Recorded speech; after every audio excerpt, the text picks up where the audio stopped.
증명 네 번째로 보도록 하겠습니다. 이제는 면적비를 좀 볼 거예요.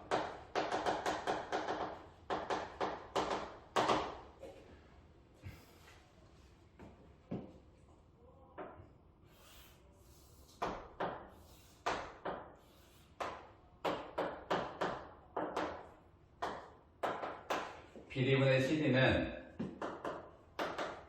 CD는 꼭지점이 동일한 꼭지점을 A로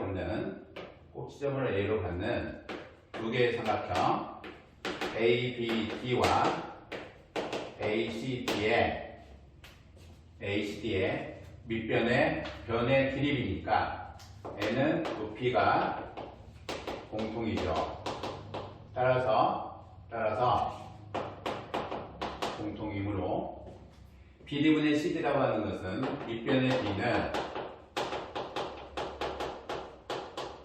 밑변의 B는 면적비이다라는 얘기죠. 이 면적을 어떤 식으로 보느냐에 따라서 증명의 방법이 다양하게 나옵니다. 첫 번째, BD분의 CD는 삼각형 ABD 분의 삼각형 ACD인데 두 삼각형의 면적비는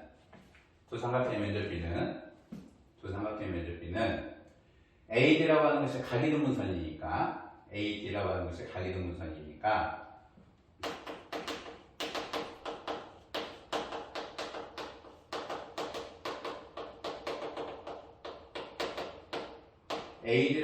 BAD의 이등분선이니까 각이등분선 위에서 각변까지의 거리는 같다.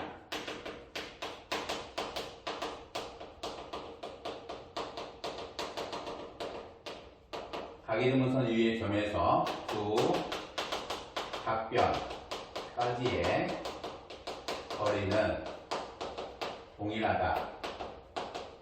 라는 기본적인 이제는 기본이 되겠죠. 수선을 내려서 MH를 잡으면 삼각형 ADM과 ADH가 빗변 공통이고 각의 형태가 있기 때문에 N은 RHA의 합동이 돼서 DM하고 DH가 같게 된다. 따라서 ABD분의 ACD는 DM과 DH가 역시 높이 공통으로 봐서요. 얘를 높이 공통으로 봐서 밑변을 AB로 볼 겁니다. 따라서 2분의 1에 AB 곱하기 DM이 될 거고요. 2분의 1에 AC 곱하기 DH가 돼서 DM과 DH가 합동으로 동일하니까 2분의 1 DM과 DH가 같아서 AB분의 AC의 형태로 증명을 마무리할 수 있어요. 각이등분선 위의 점에서 각변까지의 거리는 동일하다라고 하는 아주 기본적이고 너무나 아름다운 증명이죠. 상당히 많이 사용을 합니다. 많이 사용을 할 거예요. 꼭 기억하도록 하세요. 다 알고 있는데 그 놈을 어떻게 사용할 것인가에 대한 부분이 우리들의 관건이죠. 공부를 하는 것에 쉬운 것을 어떻게 잘 적용을 할 것이냐라는 것이 우리들의 관건입니다. 역시 면적비 두 번째 보도록 할게요. 면적을 어떤 식으로 구할 거냐라는 방법의 차이일 뿐입니다. 면적을 어떤 식으로 구할 거냐라는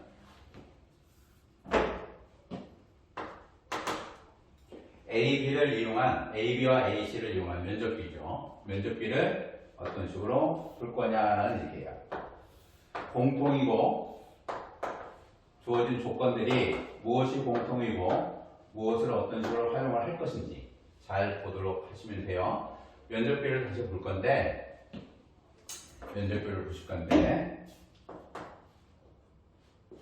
ABD라고 하는 삼각형과 ACD라고 하는 두 개의 삼각형에 있어서 무엇이 공통이고 무엇의 차이점이 있는지를 정확하게 보자는 얘기예요.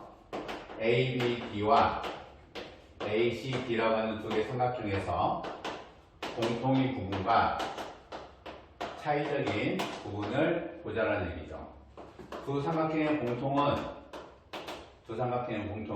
각 BAD라고 하는 각과 CAD라고 하는 각의 길이가 서로 같다는 얘기예요. 요놈이 2분의 1의 각 A의 형태로 같다라는 얘기가 있고요. 변 길이가 AD라고 하는 것도 공통이 된다라는 얘기죠. 공통이 돼요. 근데 차이는 단순하게 AB, 그죠? AC, 이 두 개의 변의 차이가 있다라는 얘기예요. 물론 BD와 CD 다른 내각들도 다 있겠지만 기본적으로 바라보는 면적표를 볼 때 공통인 부분이 무엇이 있고 차이가 무엇이 있는가에 따라서 BD분의 CD는 ABD, ACD의 형태가 있는데 두 삼각형의 면적을 구할 때 공통인 부분과 차이가 있는 부분을 가지고 쳐다보시면 공통인 부분은 면적비에서 사라지겠죠. 따라서 면적비를 쳐다보는 형태가 2분의 1의 AB, AD 사인으로 이런 식으로 바라보면 2분의 1의 AC, AD 사인 2분의 각의 형태로 보면 공통인 부분이죠. 공통인 부분이에요. 역시 공통 부분들은 당연히 비율을 할 때 사라질 거고 미분 역시 사라지면 차이가 되는 부분, 관계성이 약한 부분들은 남겠죠. 따라서 A분의 AC이다라는 것으로 결정이 됩니다. A분의 AC가 BD분의 CD이다라는 것을 두 삼각형의 공통인 부분과 차이가 나는 부분들을 어떤 식으로 활용을 할 거냐 잘 보도록 하시면 돼요. 이게 크게 어려운 부분은 아니기 때문에 익숙해져야 됩니다. 단순하게 면적은 2분의 1 두 변과 그 사이값 그 형태로만 여러분들이 쳐다보고 암기를 하시면 이와 같은 부분을 분석을 할 때, 생각을 할 때 공통과 차이점 또 어떠한 부분을 이용할 것인지에 대한 접근 형태가 눈에 쏙 들어오는 단순한 그림에서는 눈에 들어오겠지만 조금의 복잡한 부분에 있어서는 그런 것들을 정확하게 내가 사용하는데 조금의 어려움이 한계가 있을 수 있어요. 작은 것을 가지고 그림의 성분이나 점들이 적게 놓여져 있는 부분을 가지고 생각의 형태들을 정확하게 끌어가는 모습을 여러분들이 연습을 해 주셔야 이와 같은 형태를 이해하는 것은 그렇게 어렵지는 않을 거예요. 근데 왜 이와 같은 형태를 쓸 거냐라는 것이 은연중에 풀이를 보면 그러하구나 라는 건데 그런 연습을 충분히 했으면 해서 요런 풀이들을 앞에서 쉬운 풀이들을 연습을 할 거예요. 6번째 보도록 하겠습니다.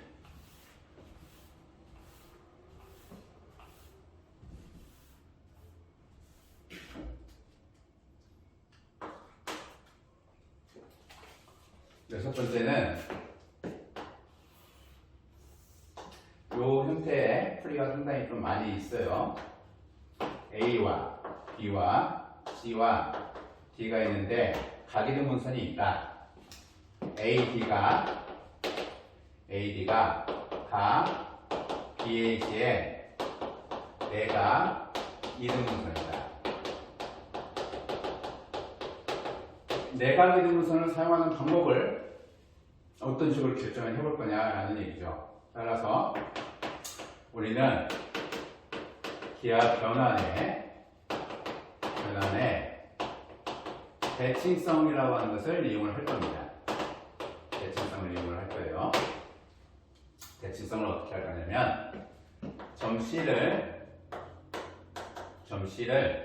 그림에서와 같이 그림에서 보면 AB, AC 어느 경우든 상관이 없어요. 뭐 이등변 삼각형이 됐던 당연히 이등변 삼각형 같은 경우는 비례식이 증명이 되겠지만 AB 대 AB라고 하는 것이 AC가 큰 경우, 작은 경우에는 뭐 비율을 대칭하면 되겠죠. 이 경우에 성분의 길이가 작은 것을 점 C를 AD에 대칭 한 점, 대칭 한 점, L을 P라고 결정을 해볼게요.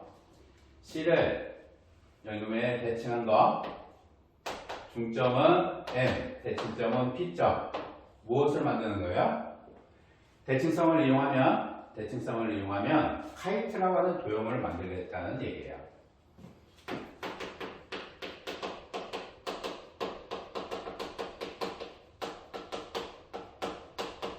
가기등선 대칭은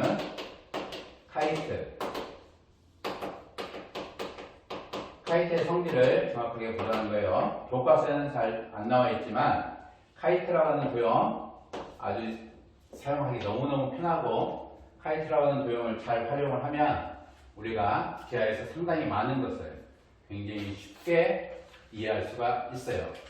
카이트라고 하는 것은 쉽게 보시면 두 개의 이등변 삼각형이 서로 붙어 있는 경우라고 보시면 돼요. 사각형인데 두 개의 이등변 삼각형이 서로 붙어 있다라는 경우를 보시면 돼요. 이와 같은 형태들이 다 카이트의 형태입니다. 카이트의 형태가 이와 같은 모습이 돼서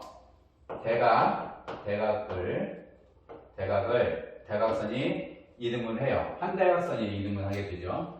마름모 역시 마찬가지고 정사각형 형태 마찬가지입니다. 마름모나 정사각형이나 어느 경우든 상관이 없어요. 요각이 90도가 될 때도 있고 아닐 때도 있어요. 90도가 드는 경우도 있고 90이 드는 경우도 있고 90이 되지 않는 경우도 있습니다. 90도가 되지 않는 경우도 있어요. 변의 길이가 같을 수도 있고 다를 수도 있어요. 여러 가지 모양이지만 그 모든 모양이 다 카이트이고 그 카이트를 가지고 여러분들이 기하를 이해하면 굉장히 다양한 것을 쉽게 볼 수 있어요. 대칭한 점이고 AD와 PC의 교점 P라고 결정을 하면 M이죠. AD와 PC의 교점을 M쪽으로 결정하면 대칭에 의해서 AP와 AC가 되고 DP와 DC가 되고 PM과 MC가 됩니다. 또한 각 ADC는 PDA가 되는데요. ADC가 PDA가 된다는 이 사실은 요놈과 이놈이 같다는 사실은 어느 삼각형 기점으로 BDP 기준으로 무엇이다? AD가 외곽이등분선이다 라는 거예요. 따라서 N은 외곽이등분선 비례식 증명과 동일해요. 증명을 해보시면 여러가지 조건이 대칭에서 나온 조건 결과들이에요. 대칭한 점을 잡으면 이런 부분들이 대칭에 의해서 나오게 되는 결과의 형태들입니다. 잘 기억을 해보시고 이제 뭐 할 거냐면 증명 형태를 이어가면 삼각형 BCP라고 하는 이 삼각형에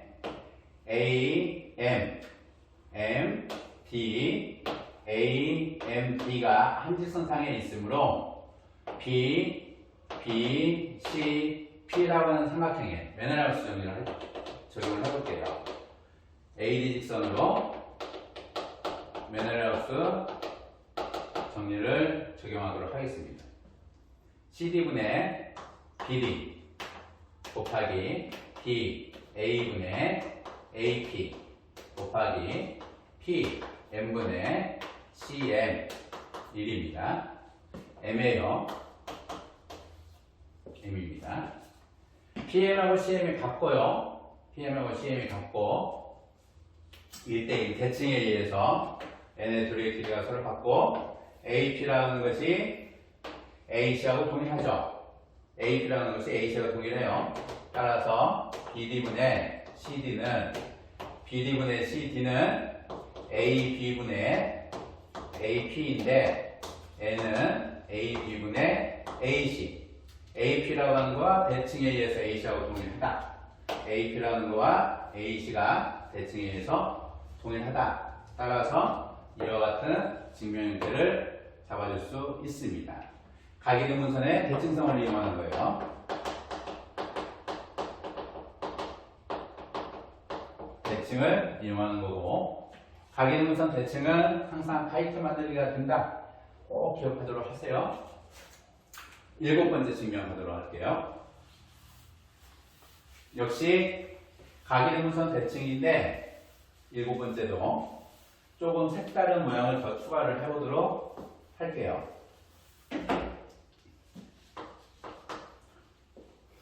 역시 7번째는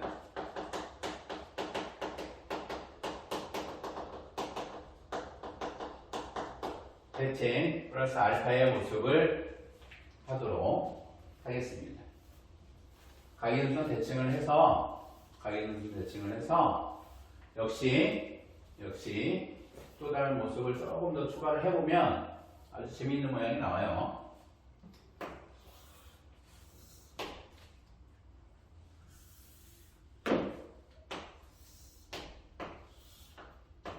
가계등분선이 있고요. A, B, C, D가 있는데 C를 대칭할 겁니다. 대칭할 거예요. 그래서 P를 잡을 거고 첫 번째는 점 C를 AD에 대칭한 점 P를 잡을 거예요. 두 번째는 여기 이제 플러스 알파 부분인데 더하기 알파 부분이에요. 플러스 알파 부분은 어떻게 할 거냐면 작도를 P를 지나면서 BD에 평행한 거 E를 잡아볼게요. PE와 BD E는 AD 위에죠. 그러면 대칭으로 ADC라고 하는 이놈이 PDA하고 같게 되죠. 대칭으로 얘네 둘의 크기가 서로 같고요. 평행으로 PE와 CD가 평행이니까 PE라고 하는 거와 CD가 평행이에요. 그러면 이 부분의 각이 얘하고 이놈의 각이 억각으로 서로 동일하죠. PED라고 하는 이놈하고 EDC가 역시 억각으로 동일해집니다. 그러면 대칭에 의해서 CD라고 하는 것이 DP이고 이 두 개의 삼각형이 서로 밑각 동일로 같은 거죠. PE의 모습까지 같게 돼요. 얘를 조금 더 활용해 보면 프로그램을 진행을 할 때 평행선 닮음, 그죠? 평행선 닮음을 보면 AB분의 AP라고 하는 이 형태가 AB 대 AP라고 하는 두 개의 비율은 BD 대 PE로 결정이 됩니다. BD분의 PE가 되는데요. PE라고 하는 것은 CD하고 동일하고 PE는 CD하고 동일하고요. AP라고 하는 것은 대칭으로 역시 AC하고 동일하죠. 따라서 이 식은 AB분의 AP라고 하는 것이 AC하고 동일하니까 AP라고 하는 것을 AC로 바꿔주고 BD분의 PE라고 하는 이놈은 PE는 CD하고 동일하죠. 그래서 CD로 바꿔주면 AB분의 AC가 BD분의 CD가 나온다 라는 형태로 가계등분선 대칭 플러스 알파 부분 평행선 닮음을 한 번 더 적용을 하자는 얘기예요. 정확하게 분석을 하고 그 놈을 통해서 이어가자라는 얘기입니다. 7번째 증명까지 마치도록 할게요. 이어서 8번째 증명 들어가겠습니다.